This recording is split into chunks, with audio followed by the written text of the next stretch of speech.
안녕하세요. 공부 휴식 중 보는 채널 타스를 운영하는 세무사 타스입니다. 소위 4488이니 선택과 집중이니 하는 다양한 전략이 있는데요. 세무사 1차 시험에서 일부 범위를 버리는 건 충분히 일리가 있는 공부법이긴 합니다. 특히 회계학 같은 경우에는 시험장에서 합격자들도 절반도 못 푸는 경우가 꽤 있으니까 도저히 안 되겠으면 버리는 게 맞긴 합니다. 저 같은 경우에는 온라인 멘토링을 할 때 최대한 버리지 않는 쪽으로 방향을 잡지만 만약 1월이 되었는데 진도가 너무 느리면 몇몇 단원을 버립니다. 그냥 결론부터 말씀드리면 보통 고급 회계와 중급 하를 버리게 하고 그래도 안되면 원가관리 후반부에서 버릴 부분을 판단합니다. 하지만 이건 일괄해서 적용할 수는 없는 거고 수험생마다 각자 본인 상황에 맞게 버릴 부분을 판단해야 하는데요. 회계학 버릴 부분 판단에 있어서 도움될 만한 내용을 다뤄보겠습니다.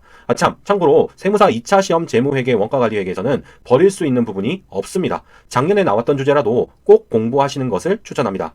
재무회계 전체를 버리는 건 어떤지에 대해서 이야기해 보겠습니다. 당연한 이야기지만 재무회계 전체를 버리는 건 절대 해선 안 됩니다. 사실 재무회계 전부를 짓고 원가 관리를 잘 공부하면 회계 과락을 피할 수는 있습니다.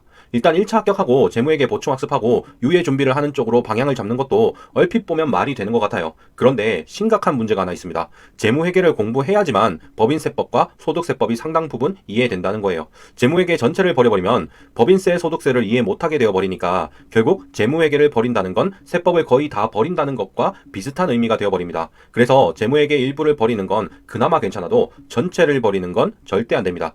추가 설명.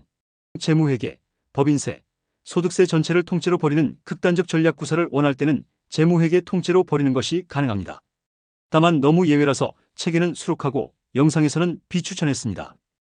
세 번째로 세무사 1차에서 중급 회계 하를 버리는 건 어떤지에 대해서 이야기해 보겠습니다. 이건 솔직히 말해서 가능합니다. 카톡 멘토링 학생들 중에 진도가 너무 느리면 이렇게라도 공부하도록 하고 있습니다. 그리고 실제로 중급 하를 버리고 1차 합격하시는 분들도 꽤 있어요. 다만 주의할 점이 있습니다. 우선 중급 하를 버리시면 그만큼 중급 상에서 배제 없이 공부해야 합니다. 중급 하를 통째로 버린 다음에 중급 상에서 고급 문제까지 안 풀다가 결국 불합격하시는 분들이 정말 많아요. 기본적으로 절반을 버렸으니 남은 절반에선 배제가 없어야 합니다. 그리고 1차 합격하신 다음에는 반드시 중급 하 기본 강의를 들으셔야 하는 것도 주의하세요. 이때 2차 강의로 기본 이론 정리하려고 하다가 아예 유예까지 망치는 분들이 너무 많습니다. 1차 기본서도 혼자 못 보시는데 2차 강의로 이론 정리하려고 하시면 큰일 납니다.